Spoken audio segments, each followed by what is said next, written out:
I'm Gail Corso from Newman University, and I would like to overview my thoughts about Lady Jacoba. After participating in a 2014 pilgrimage to Assisi in Rome, I realized that one person beyond St. Francis and Clare captured my thoughts, captured my imagination. I wondered about Lady Jacoba. And so I wondered who was this wealthy woman, this noble woman from Rome, who had become a very trusted friend of St. Francis.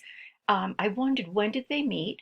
Why was she present? How was she even allowed to be present when St. Francis died at the Porziuncula? It was a place where women were excluded. Um, why is Lady Jacoba buried in the crypt at the Basilica of St. Francis in Assisi? She's the only woman, the only layperson buried in the lower chapel. Was Jacoba to Francis like a noble lady to her knight in a tale of chivalry or in a troubadour song? Did they share French Norman background and values that strengthened their connection? Was Jacoba, like Francis, disgusted by the social class of the medieval times? Was she also disgusted by the hierarchical structure of the church? Was she drawn to Francis because he was so opposed to all of that? Did she also rebel against her birth into a noble family and her marriage to a noble knight, a Frangipani?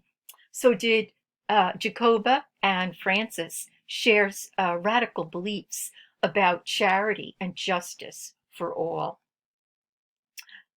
It was confusing to me when I was researching her after the pilgrimage, even during the pilgrimage, because she goes by many names, some of which are Lady Giacomo, Giacomina, Brother Jacoba, Blessed Jacoba, Madonna, even Lady Jacqueline in France.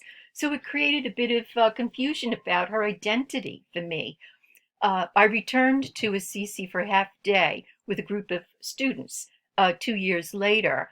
And even though I had planned to pay attention when I was in the lower basilica and examine the crypt where she's buried, again I was distracted and didn't pause, didn't even see it. I had bought for the students and myself a book to prepare for this experience. Theirs was more of a travel writing experience, but I wanted them to know a little bit more about Francis and Clare, and I had hoped Lady Jacoba. But in this book by Joan Erickson, St. Francis and His Four Ladies, I had assumed that Lady Jacoba would be included, and she wasn't. Lady Pica, his mother, Lady Poverty, his wife, Lady Clare, his metaphoric daughter, and Our Lady Queen of Heaven are analyzed in this book. And I would propose that Lady Jacoba should have been added. It's a great oversight on the part of Joan Erickson. So I found out some facts about Lady Jacoba, about where she was born. It actually dispelled one assumption I had had. I thought of her as an older woman, almost like a mother figure to Francis. In fact, she's 8 years younger than him. She was born in 1190 in Torre Astura, a fief of the Frangipanis. Her parents, the Normannis, were of Norman and Sicilian descent. Her father was a mercenary who fought in various wars. Her husband was a knight who fought in various wars. It's not known where her husband died, where he's buried, or any of the details about his death, other than he died in 1217. And after his death, she gave birth to their second son. We also find out that at age 27, not only does she manage the Frangipani wealth of her husband's part of the family, many lands, many estates, lots of assets. She supervises knights, she supervises peasants. There's a whole range of people who answer to her. But she also has to resolve a dispute that her husband had with the papacy at the time. And so not only did the Catholic Church request tax money of some sort from her to help support some of these wars, some of these the Crusades, but they also wanted some of her palaces. So they owned many properties. So after her husband's death, she makes the peace with the Catholic Church. And I think that through this process of communicating with the Pope at the time, she then becomes an intermediary. She establishes a rapport with the Pope. An intermediary she becomes for the Franciscans. So after Francis's death, another detail that I must have misheard on the pilgrimage or just not processed at all, she moved to Assisi and she lived not too far from the Porzoncula. And so I would have liked to have known much more about that, and I would have liked to have taken a walk past, or if possible, inside the structure where she had lived. It's believed she died in 1239. However, there are documents in Rome that show that in her name, resources, a habit for a friar, and some funds for the Franciscans were bequeathed. And so it's up in the air about exactly when she died. However, I thought of her then and even now as this noble woman who has this silent presence throughout the whole Franciscan narrative during St. Francis's life. And she becomes to the knight his lady in a virtuous sense. So he is on this quest for the Holy Grail, his devotion to divine love, and his devotion to those who are marginalized and impoverished. He also is the knight devoted to his gentle, noble lady. She becomes the lady who inspires the knight to creative expression through song and poetry. And indeed, Francis does write the Canticle of the Creatures. And so they fit into some kind of a narrow focus of a formula of the knight and his lady. Also at this time, there was a silent presence of female troubadours. So I found out that even though there were 400 male troubadours that have been recognized, there were 12 female troubadours, one of whom wrote a song that in the second stanza captures what I see as their relationship. So I embolden the lines that are most significant. You know, I'd rather serve you as brother, he says to her, if only deeds were messengers to you, and you accepted them in wooing place, for noble deeds, as much as words, deserve your grace.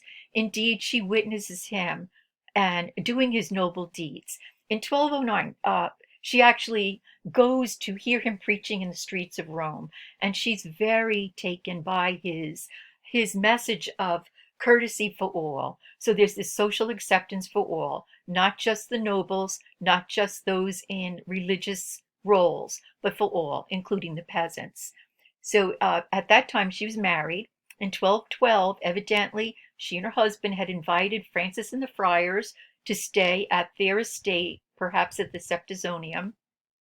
In 1217, she brokers that peace with the papacy that I've referred to before.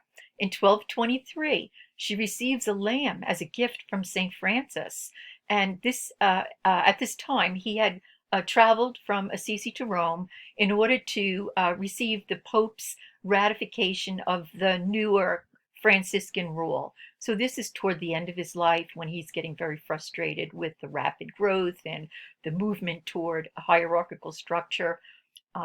So whatever he had written was approved. In 1226, he dies. However, before he dies, there's a story that's been written about. She's on way from Rome to Assisi with items that would be for his funeral. However, Francis had requested that a messenger send a note to her requesting several items for his funeral, and he wanted to notify her that he was dying. Some people interpret this as some sort of divine intervention. I think it's sort of a simpatico, that she really knew him, understood his rapid decline in those final years. So what does she bring to him? Even though there's this silent presence, I contend, about Lady Jacoba, she brings to him these 5 elaborate gifts. The pastry cream filling for the almond musticellis, these almond cookies. We don't know if she placed some on his tongue, and if that were his last meal. She embroidered a silk cloth that would cover his face as a shroud. So this is very elaborate, not simple. Francis is a simple man, il poverello. She brought beeswax candles for his funeral ritual. She hand sewn and embroidered with gold thread images of birds and flowers on his final cloth, on his habit, that she uses the wool that had been shirred from the lamb that he had given to her. That gift he gave to her is the gift that keeps on giving. She brought a cushion on which to rest his head. She embroidered golden thread lions and eagles on its red silk cover that also was embellished with pearls. Very elaborate, very unlike Francis, but I think Jacoba had wisdom and she realized that he's going to be in the public eye and that the public will, understand that he is to be a saint and they clamor for him to become a saint. So he becomes canonized in 1228, just 2 years after his death. And at this time, Lady Jacoba uh, donates St. Francesca Aripa to the Franciscans. She also, in 1229, secures the property of the Hospital of St. Blaise in Rome, again, to treat the outcasts from society. So it becomes like a hospice. As benefactress to the Franciscans, she contributed funds to the construction of the Basilica of St. Francis. These are details I had not known or had not processed while I was there on retreat. So these are images of where she's buried in the lower Basilica of St. Francis on the left. And I walked right past it. And I've been there twice and I walked past it each time, did not take photos. And of course, this is the image of where Francis is buried, and his four trusted friends, the early friars, are buried around him. So, in short, I see Lady Jacoba as a woman of great significance in the life of St. Francis, but she has a silent presence in the narrative about him. To be the only woman present at his death, to witness his death, to be part and parcel of the whole preparation of him before he's moved from the Porziuncula to San Diamo and then to the Church of San Giorgio in Assisi. So all in all, she's a woman, she's a mother, a wife, a widow, a grandmother, a trusted friend. She's an almoner, one who begs for the Franciscans, and she gets items that the church needs at the time. She's a peacemaker at all costs, and she wants to, through her peacemaking, do good for those who are disenfranchised. She's a benefactress of the church and a recorded benefactress of the Franciscans. She's an exemplar of hospitality and graciousness. And so I think it's, one of the features of the Franciscans that's recognized quite frequently. So this noble lady from my pilgrimage stays with me because she has this silent presence. She's there, but she's not there. She's in the narrative. She's dotted throughout his later life story, and she's one to consider. What influence she had upon St. Francis.